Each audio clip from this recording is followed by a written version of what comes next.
Hello guys, welcome back to my YouTube channel. आप देख रहे हैं गुरुजी विशाल एजुकेशन हब। और जिसमें आज हमारा जो लेक्चर रहने वाला है वो है 38, जिसको हम एसक्यूएल के नाम से जानेंगे। और ये वेरी इंपॉर्टेंट हो जाता है ऑल कॉम्पिटिटिव एग्जाम्स पे। और यही एक ऐसी लैंग्वेज है जो पहली लैंग्वेज आज हम डिस्कस करने वाले हैं, एसक्यूएल। ठीक है, इसको हम पार्ट 1 और पार्ट 2 में डिस्कस करने वाले हैं, पार्ट 1 और पार्ट 2। तो आज जो हमारा सीरीज़ रहने वाली है वो है पार्ट 1, और कल हम स्टार्ट करेंगे पार्ट 2। उसमें आपका पूरा total A to Z SQL पूरा यहाँ पे मैं कवर करवा दूंगा। इसके बाद आपको यहाँ से क्वेश्चंस बनने ही नहीं है। ठीक है, तो इतना आप कर लोगे तो सारी चीज़ें आपकी क्लियर हो जाएगी ऑटोमेटिकली। तो चलिए आज की क्लास को हम शुरू करते हैं। एसक्यूएल जिसका मतलब होता है structural query language, structured query language. इसकी हम हिस्ट्री और कुछ टाइप्स के बारे में हम डिस्कस पढ़ेंगे। कुछ एसक्यूएल कमांड्स होती हैं इंपॉर्टेंट, जैसे आपने सीएमडी कमांड पढ़ी थी ना लास्ट टाइम, तो उसी में ही एसक्यूएल कमांड्स पे भी काम करती है। और कैसे ऑपरेटर्स होते हैं उसके कौन कौन से, और पोस्टर्स एसक्यूएल एंड नो एसक्यूएल्स कौन से होते हैं, उस चीज़ के बारे में हम यहाँ पे डिस्कस करने वाले हैं। तो चलिए आज की क्लास को हम शुरू करते हैं। सबसे पहले तो यही चीज़ डिस्कस करते हैं कि एसक्यूएल एक्चुअल में होता क्या है, इसकी हिस्ट्री क्या है, इसका बैकग्राउंड के बारे में हम थोड़ा सा जानेंगे। ठीक है, तो एसक्यूएल यहाँ पे मैंने अभी बोला स्ट्रक्चर्ड क्वेरी लैंग्वेज के नाम से इसको जाना जाता है। ए लैंग्वेज टू ऑपरेट और मैनेज डाटाबेस। ठीक है, लास्ट वीडियो हमने डाटाबेस मैनेजमेंट सिस्टम के बारे में हमने पढ़ा था, ऐसे ऐसे कौन कौन से सॉफ्टवेयर होते हैं वो सारी चीज़ें। और एसक्यूएल भी एक ऐसी लैंग्वेज है जो उस डाटाबेस को मैनेज करने में मदद करती है। वही मेरे पास एसक्यूएल है, स्ट्रक्चर्ड क्वेरी लैंग्वेज। ठीक है, अगर सबसे पहले मैं इसकी स्टैंडर्ड की बात करूं, जैसे आपने वाईफाई स्टैंडर्ड पढ़ा है, ब्लूटूथ स्टैंडर्ड पढ़ा है, याद आ रहा होगा IEEE 802.3, 802.4। तो वैसे ही कुछ इसका एसक्यूएल का अपना स्टैंडर्ड है। वो क्या है? Standard ANSI standard language. ठीक है, इसको ANSI स्टैंडर्ड लैंग्वेज के नाम से भी जाना जाता है, जिसका मतलब होता है अमेरिकन नेशनल स्टैंडर्ड इंस्टीट्यूट। एक ऐसा स्टैंडर्ड बना दिया जाता है कि उसी स्टैंडर्ड के अंदर आपको पूरा डाटाबेस वो मैनेजमेंट करना है। उसके बाद बात करें हम, डेवलप्ड किसके द्वारा किया गया है ये, तो वो किया गया है IBM कॉरपोरेशंस।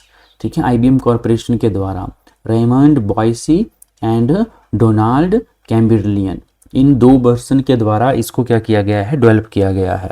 IBM कॉरपोरेशन जो कंपनी है उसमें रेमंड बॉयसी एंड डोनाल्ड चैम्बरियन। अगर बात करें कि कब, तो वो है मेरे पास 1970, 1970 पे ये क्या किया गया, डेवलप किया गया। डॉक्टर एडगर्ट और F. Ted Codd of IBM और known as the father of relational database, most important. ठीक है, फादर ऑफ रिलेशनल डाटाबेस के नाम से किसे जाना जाता है? Doctor doctor F. Ted called. ठीक है, तो इस तरीके से आपको ये पता होना चाहिए। उसके बाद बात करें इसका पुराना नाम क्या था, ओल्ड नेम क्या था इसका एसक्यूएल का, तो वो था एसक्यूएल, जिसका मतलब होता था structured English query language, structured English query language.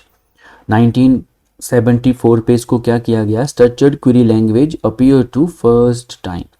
इसको फिर स्ट्रक्चर्ड क्वेरी लैंग्वेज के नाम से इसको जाना लगा कब, 1974 में, 1974 पे। और दूसरी अगर बात करें यहाँ पे एसक्यूएल सर्वर की बात करें, तो owned and developed by Microsoft corporation, Microsoft corporation के द्वारा ही इसको क्या किया जाता है और डेवलप किया जाता है। सिंपल एसक्यूएल सर्वर जो होता है जहाँ पे वो डाटा सारा मैनेज होना है। ठीक है, नेक्स्ट हम बात करें कि types of SQL language, very important. ठीक है, देखो ये लेक्चर खुद में ही इंपॉर्टेंट है बहुत ज़्यादा। इससे पहले अगर आपने डाटाबेस चैप्टर नहीं देखा है तो कृपया उसको पढ़ें। डाटाबेस की एक लेक्चर है, उसको पूरा कंप्लीट करें, उसके बाद ही यहाँ पे आए, अदरवाइज आपको कुछ यहाँ पे समझ नहीं आने वाला है। ठीक है, क्या डाटाबेस है, क्या ये एसक्यूएल है, कौन सी लैंग्वेज है, कैसे काम कर रही है। ठीक है, तो थोड़ा इस पर फोकस करना है, और ये भी गारंटी है कि इससे बाहर क्वेश्चन नहीं बनेगा आपका। ठीक है, तो टाइप्स ऑफ एसक्यूएल लैंग्वेज की बात करें तो मेरे पास वो 5 टाइप्स की लैंग्वेजेस होती है। ठीक है, और आल्सो रेफर टू 4 टाइप्स, तो 5 टाइप्स की होती हैं। वो कौन कौन सी? DDL, डाटा डेफिनेशन लैंग्वेज, दूसरा आता है DML डाटा मल्टीप्लिकेशन लैंग्वेज, तीसरा आता है DCL data control language, fourth पे आता है TCL ट्रांजैक्शन कंट्रोल लैंग्वेज और फिफ्थ पे आता है DQL डाटा क्वेरी लैंग्वेज।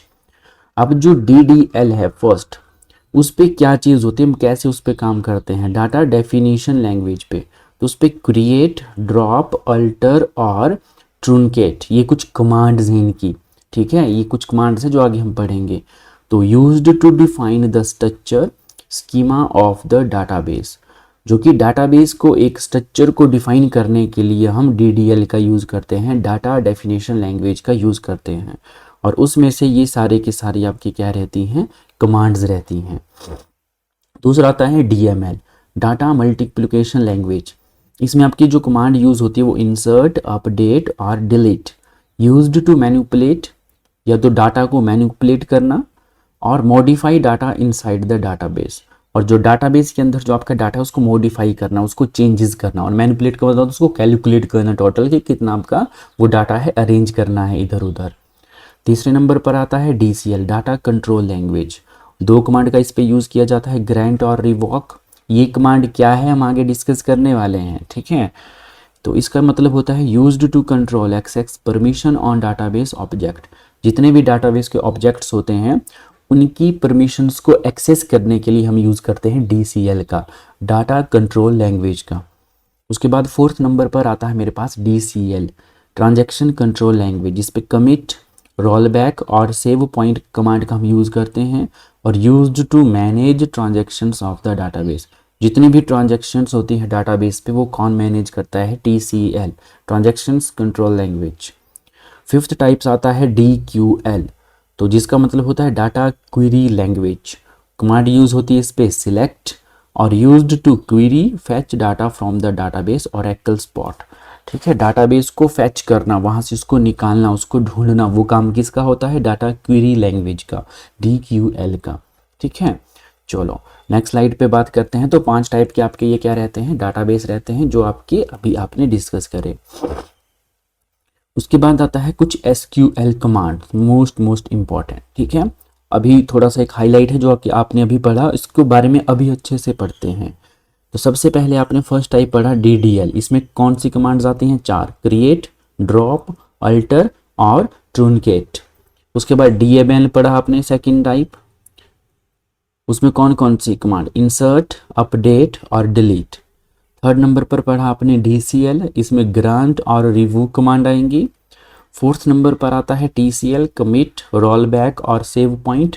याद रखना यहाँ से प्रीवियस ईयर्स पे HPGOIT पे पहले भी क्वेश्चन बन चुका है, कौन सी कमांड किस SQL के टाइप्स के अंडर आती है, ठीक है, तो थोड़ा उसमें थोड़ा आपने ध्यान देना है, ठीक है। फिफ्थ नंबर पर आता है DQL, उसमें एक ही कमांड आती है, कौन सी, सिलेक्ट। तो कुछ इंपॉर्टेंट सा DDL में क्रिएट, ड्रॉप और ट्रून की, DPL में, ठीक है, यही चीज़ें हैं जो अभी आपने हाईलाइट करी। अब इन कमांड्स के बारे में हम यहाँ से बहुत अच्छे से जानते हैं, ठीक है, वेरी इंपॉर्टेंट है, मैंने पहले ही बोला है हर एक कमांड के बारे में आपको यहाँ पे पता होना चाहिए।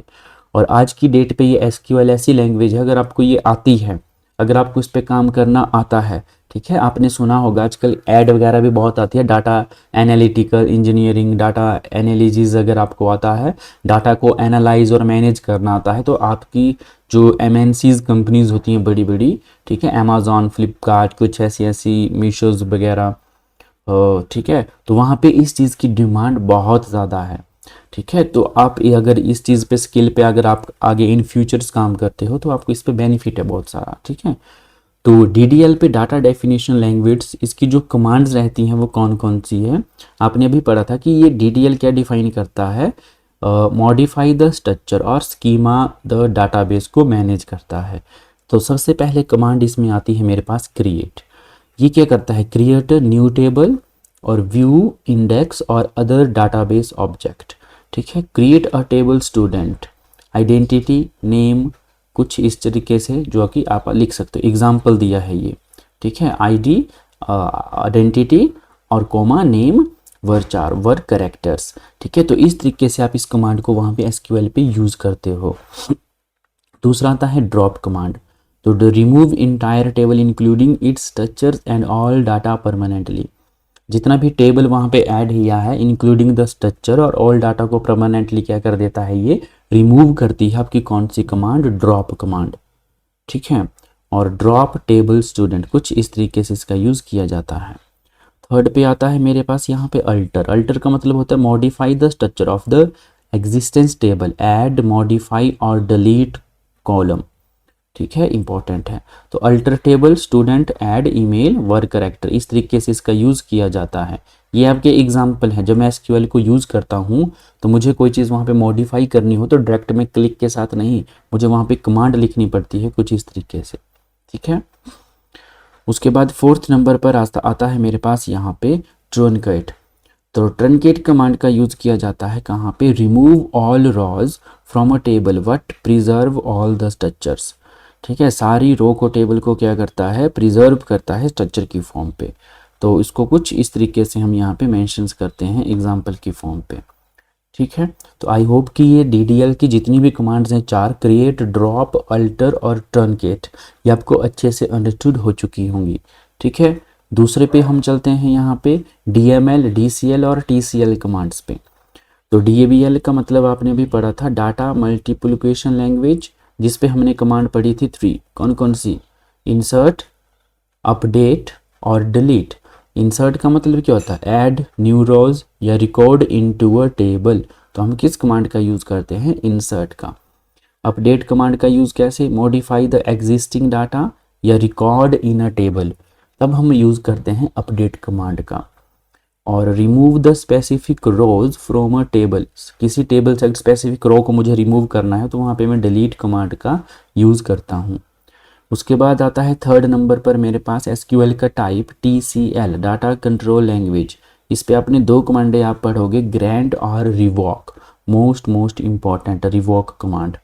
ठीक है, ग्रांट कमांड का यूज़ कहाँ किया जाता है, गिव यूज़र एक्सेस। यूज़र का अगर एक्सेस लेना है तो किसका यूज़ किया जाएगा, grant and permission to database object. उस ऑब्जेक्ट का आपको डाटाबेस चाहिए, एक्सेस करना है आपको उसका, तब आप वहाँ पे ग्रांट का यूज़ करोगे। उसके बाद आता है रिवॉक। तो रिवॉक का मतलब होता है रिमूव या takes back previously give access permission. जो पुराने टाइम पे आपने प्रीवियस पे आपने परमिशन ली थी उसको एक्सेस करने के लिए आप किसका उसको रिमूव करने के लिए किसका यूज़ करोगे, रिवॉक कमांड का। ठीक है, नेक्स्ट आता है मेरे पास यहाँ पे फोर्थ टाइप TCL। तो TCL का मतलब होता है ट्रांजिशन कंट्रोल लैंग्वेज। इस पे आप कमांड पढ़ोगे कमिट, रोल बैक और सेव पॉइंट। तो कमिट जो फर्स्ट कमांड है उसका मतलब होता है सेव ऑल चेंजेस परमानेंटली। जितने भी आपने चेंज की डाटा सेटिंग्स चेंज करी वहाँ पे, उस सारी सेटिंग्स को परमानेंटली सेव कर देता है चेंज के साथ। रोल बैक का मतलब होता है अंडरगो द अनकमिटेड चेंज। और सेव पॉइंट का मतलब होता है set a save point in a transaction. जितनी भी ट्रांजेक्शन्स होती है उसको सेव एज अ पॉइंट करना, वहाँ पे सेव पॉइंट कमांड का यूज़ किया जाता है। उसके बाद आता है कुछ मेरे पास यहाँ पे SQL ऑपरेटर्स। तो ऑपरेटर्स का मतलब होता है ये अर्थमेटिक एंड बिटवाइज जो यहाँ पे काम करता है वो चीज़। देखो, ऑपरेशंस का मतलब होता है एडिशन, सब्ट्रैक्शन, मल्टीप्लाई। वो कैसे कैलकुलेट करता है उस डाटा को, परसेंटेज कैसे निकाली जाती है, कौन सा एल्गोरिदम वहाँ पे काम करता है, कौन सा अर्थमेटिक वहाँ पे काम करता है, वही सारी चीज़ें SQL ऑपरेटर के अंडर आती हैं। ठीक है, अगर हम यहाँ पे नंबर 1 पे बात करें कि SQL अर्थमेटिक ऑपरेटर्स पे, तो सबसे पहले आता है मेरे पास यहाँ पे ऐड, एडिशन, सब्ट्रैक्ट का मतलब होता है सब्ट्रैक्शन, मल्टीप्लाई, डिवाइड। जो मेन इंपॉर्टेंट है वो है ये, इसको कहते हैं सर मॉड्यूल। ठीक है, मॉड्यूलर नहीं, इसको कहते हैं मॉड्यूल। और इसका मतलब होता है रिमाइंडर जो आपका आता है लास्ट में, तब मैं इसका यूज़ करता हूँ परसेंटेज साइन का। और अगर बात करूँ मैं SQL बिटवाइज ऑपरेटर्स, वो होते हैं मेरे पास यहाँ पे 3, 1 2 3 4 5। और ये अर्थमेटिकल ऑपरेशन होते हैं 5। और ये होते हैं मेरे पास कितने, बिटवाइज ऑपरेटर्स 3। बिटवाइज ऑपरेटर्स होते हैं ये, इसका मतलब होता है बिटवाइज एंड, इसका मतलब होता है बिटवाइज और इसका मतलब होता है बिटवाइज एक्सक्लूसिव और एक्सोर। अगर आपको ये चीज़ें नहीं पता है तो हमने वहाँ पे गेट बहुत अच्छे से पढ़े हैं। आई होप कि आपको ये चीज़ें अच्छे से आती होंगी। ठीक है, और bitwise operators work on binary representation of integer value in the SQL queries. और बिटवाइज ऑपरेटर्स पे मैक्सिमम जो आपका डाटा जाता है वो बाइनरी की फॉर्म पे ही रिप्रेजेंट किया जाता है एज अ इंटीजर की फॉर्म पे। ठीक है, चलो नेक्स्ट स्लाइड पे बात करते हैं हम यहाँ पे एसक्यूएल कंपैरिजन। ठीक है, कुछ एसक्यूएल कंपैरिजन होते हैं, वो कौन कौन से हैं? जैसे आपने पीछे अभी एल्गोरिदम पढ़ा, अर्थमेटिक्स, ये ऑपरेटर्स पढ़े, वैसे ही यहाँ पे एक एसक्यूएल कंपैरिजन ऑपरेटर्स होते हैं। वो कौन कौन से होते हैं उसको देखते हैं। तो एसक्यूएल कंपैरिजन ऑपरेटर का यूज्ड कहाँ किया जाता है? Where allows to compare value, जब वैल्यू का कंपैरिजन करना हो तब हम किसका यूज करते हैं? एसक्यूएल कंपैरिजन वैल्यूज का। ठीक है, तो सबसे पहले मेरे पास यहाँ पे आती है इक्वल टू। इक्वल टू का मतलब होता है वेयर एज इज 25। सिंपल, जब इसका एग्जाम्पल है ये इस तरीके से यूज करता हूँ। इसका मतलब होता है greater than, where salary is 50,000 greater than है। ठीक है, लेस देन का where marks is less than 40। Greater than equal to where age is greater than and equal to 18 हो, तो मुझे ये वाली चीज़ वहाँ पे डिफाइन करनी है, मुझे ये कैंडिडेट के नेम चाहिए, तब मैं इस कमांड का यूज़ करूँगा। लेस देन और इज इक्वल टू और नॉट इज इक्वल टू, तो नॉट इज इक्वल टू का कुछ फॉर्मेट ऐसे रहता है वेयर स्टेटस और not is equal to active. ठीक है, चलो नेक्स्ट आता है कुछ इसके पोस्टग्री एसक्यूएल। पोस्टग्री एसक्यूएल इसमें ओपन सोर्स आरडीबीएमएस पे काम होता है। कैसे, उसको जानते हैं। देखो ये पोस्टर एसक्यूएल एक और सॉफ्टवेयर होता है जिसको पोस्टर ओपन सोर्स होता है ये। एक तो सबसे पहली बात सभी के लिए फ्री होता है, इसमें इसको लेने के लिए कोई भी पेड वर्जन या पैसे देने की ज़रूरत नहीं पड़ती है। ठीक है, और ओपन सोर्स होता है ये डाटाबेस मैनेजमेंट सिस्टम का, और एडवांस वर्जन है ये एसक्यूएल का। ठीक है, तो सबसे पहले ये पोस्ट्रिक एसक्यूएल आप डाउनलोड भी कर सकते हो अगर आपके पास पीसी है, वहाँ पे आप इसको अच्छे से एक्सप्लेन कर सकते हो, आपको उसका फॉर्मेट दिख जाएगा कि कैसे क्या चीज़ें हैं। ठीक है, तो इसको आल्सो नॉन एज और पोस्टग्रीज के नाम से भी जाना जाता है, कुछ ऐसा सिंबल आपको वहाँ पे दिखेगा। और ये ओपन सोर्स रहता है आरडीबीएमएस का, और ये यूज्ड किया जाता है डाटा वेयर हाउस और वेब एप्लीकेशंस पे, मोबाइल ऐप्स पे। वर्जन की बात करें तो एडवांस वर्जन ऑफ एसक्यूएल रहता है। और डिफ़ॉल्ट डाटाबेस फॉर एप्पल में, एप्पल का अगर डाटाबेस हमें बनाना है और उस पर अगर काम करना है तो मैक ऑपरेटिंग सिस्टम सर्वर के नाम से ये आता है। और रिटर्न इन किस में? सी लैंग्वेज पे। और used by Uber, Netflix, Instagram, Spotify extra, ये सभी इस चीज़ को यूज़ करते हैं। देखो यूज़र नेटफ्लिक्स के पास इतना डाटा है यूज़र्स का, उसको मैनेज करना, कितनी ट्रांजैक्शंस हुई, कितने टाइम पे हुई, कितने टाइम पीरियड पे वो चीज़ काम करेगी, और कब वो डाटा एक्सपायर हो जाएगा उसका, वो सारा डाटा मैनेज करने का काम कौन करता है? ये एसक्यूएल सॉफ्टवेयर ही करता है। ठीक है, लेकिन एसक्यूएल एक पेड वर्जन है जिसको ओपन सोर्स बनाने के लिए इसका एडवांस वर्जन निकाला गया जिसका नेम है पोस्टग्रीज एसक्यूएल। ठीक है, अगर बात करें तो ओपन सोर्स एक फ्री सॉफ्टवेयर होते हैं। जैसे अगर बात करें एमएस ऑफिस, तो एमएस ऑफिस आपके पेड वर्जन है, आपको उसको खरीदने के लिए आपको वहाँ पे पेमेंट देनी पड़ेगी। लेकिन एक एमएस ऑफिस ऐसा भी है जिसका नेम है लिब्रे ऑफिस, वो आपका ओपन सोर्स है, तो जब मर्जी आप उसको फ्री यूज कर सकते हो। ठीक है, नेक्स्ट यहाँ पे बात करते हैं नो एसक्यूएल डाटाबेस। इंपॉर्टेंट है समझना। तो नो एसक्यूएल डाटाबेस में क्या होता है? When and why to use, तो इसको क्यों यूज करते हैं और किस लिए यूज करते हैं।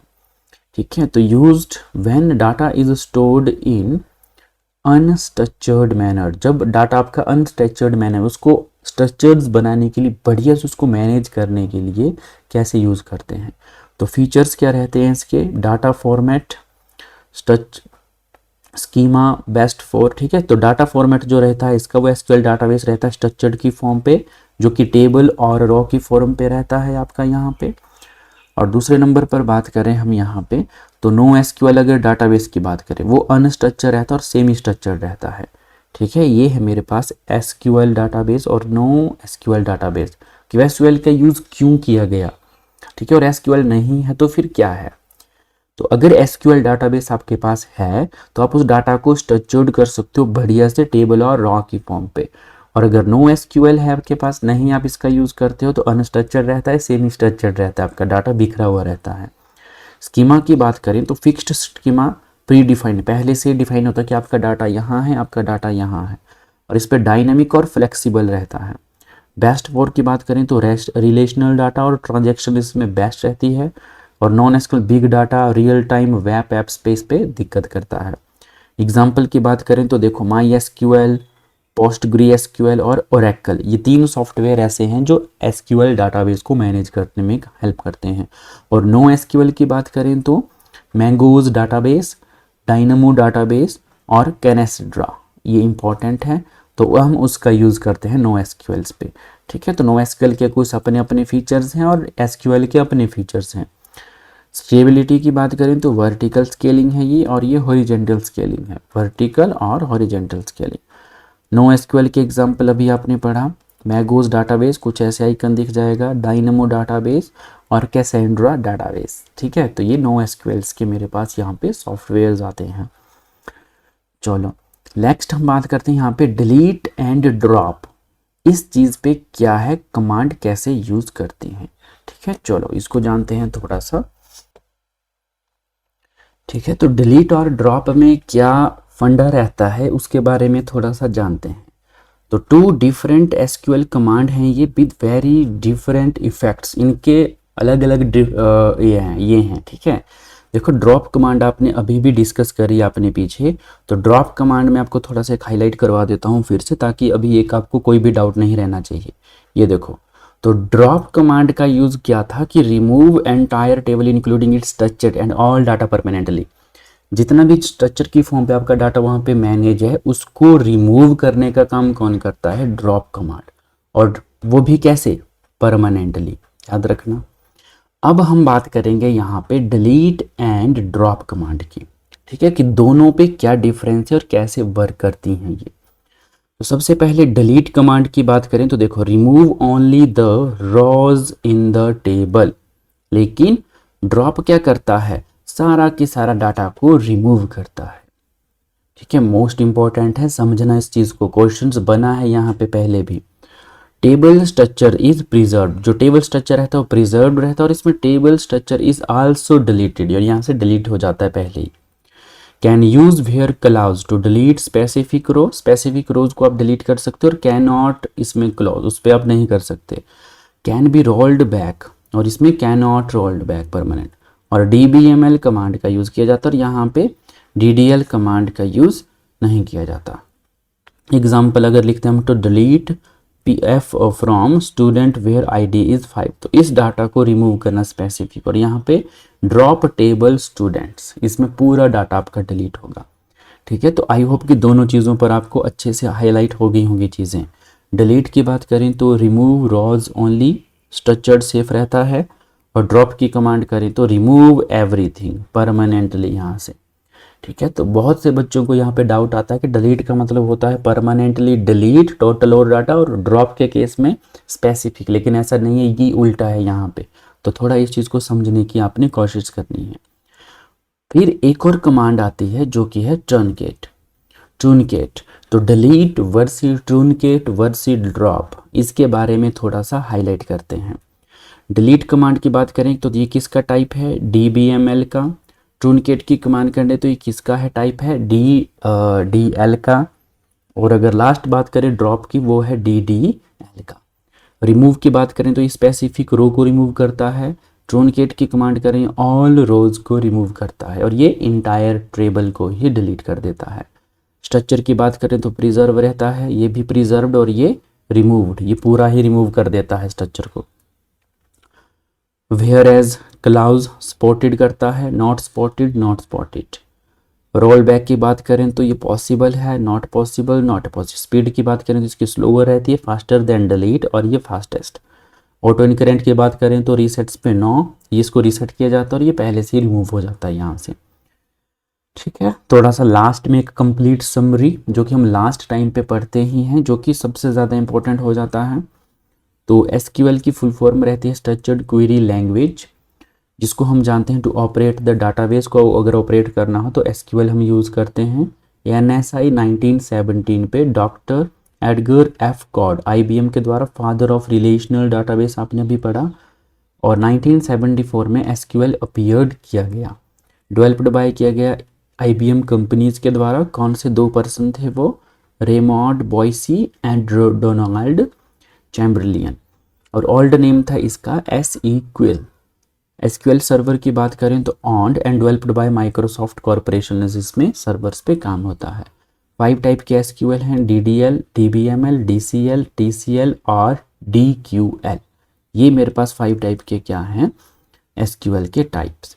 DDL की कमांड के बारे में बात करें तो क्रिएट, ड्रॉप, अल्टर और ट्रंकेट। DBL कमांड की बात तो करें तो इंसर्ट, अपडेट और डिलीट। TCL की कमांड की बात करें तो कमिट, रोल बैक और सेव पॉइंट। पोस्ट्रीज की SQL की बात करें तो open source database management system रहता है ये, और used by Uber, Netflix, Instagram, Spotify, और रिटर्न इसमें किस में किया जाता है? ये C लैंग्वेज पे इस पे काम होता है। नेक्स्ट आता है no SQL used in unstructured data, और इसके एग्जांपल है मैंगो डाटाबेस, डायनामो डाटाबेस और Cassandra. Delete versus drop, delete की अगर बात करें तो रो ओनली इसमें डिलीट होती है, सेफ है। और ड्रॉप की बात करें तो ऑल डाटा प्लस स्ट्रक्चर, ये परमानेंटली यहाँ से क्या किया जाता है? डिलीट किया जाता है। ठीक है, तो ये कुछ आपकी आज की डाटाबेस की क्लास थी, जो कि पार्ट 1 है, सॉरी SQL की। पार्ट 2 को हम कल डिस्कस करेंगे। ठीक है, तो थैंक यू फॉर वॉचिंग। और यूट्यूब चैनल को आपने सब्सक्राइब नहीं किया है तो चैनल को सब्सक्राइब जरूर करें, लाइक, शेयर और सब्सक्राइब करना ना भूलें। ठीक है, अगर आपको सीरीज़ अच्छी लग रही होगी तो एक बार कमेंट भी अच्छे से कर देना। ठीक है, ताकि आपको सारी चीज़ें, अब आपको डेली ही क्लासें यहाँ पे अपडेट होगी। थोड़ा सा कुछ काम था तो उस वजह से आपको क्लासें यहाँ पे डल नहीं सकी थी। और टोटल क्लासें अगर बात करूँ तो आज की क्लास ऐसे 38 है। ये मैक्सिमम जो आपकी क्लासें रहने वाली है वो 50 से 60 के आसपास आपकी क्लासें रहेंगी। उसके बाद हम प्रीवियस ईयर और टोटल मॉक्स पे काम करेंगे, MCQ बेस्ड पे। और सारा की सारा देखो, जब से हमने ये सीरीज स्टार्ट करी है एक भी टॉपिक ऐसा नहीं है जो आपके HP GOIT के सिलेबस में नहीं है। ठीक है, तो थोड़ा सा यहाँ पे फोकस करना है अपने स्टडी को लेकर, और इस बार अपने एग्जाम्स अपना बढ़िया से क्रैक करना है। ठीक है, तो thanks for watching and have a nice day.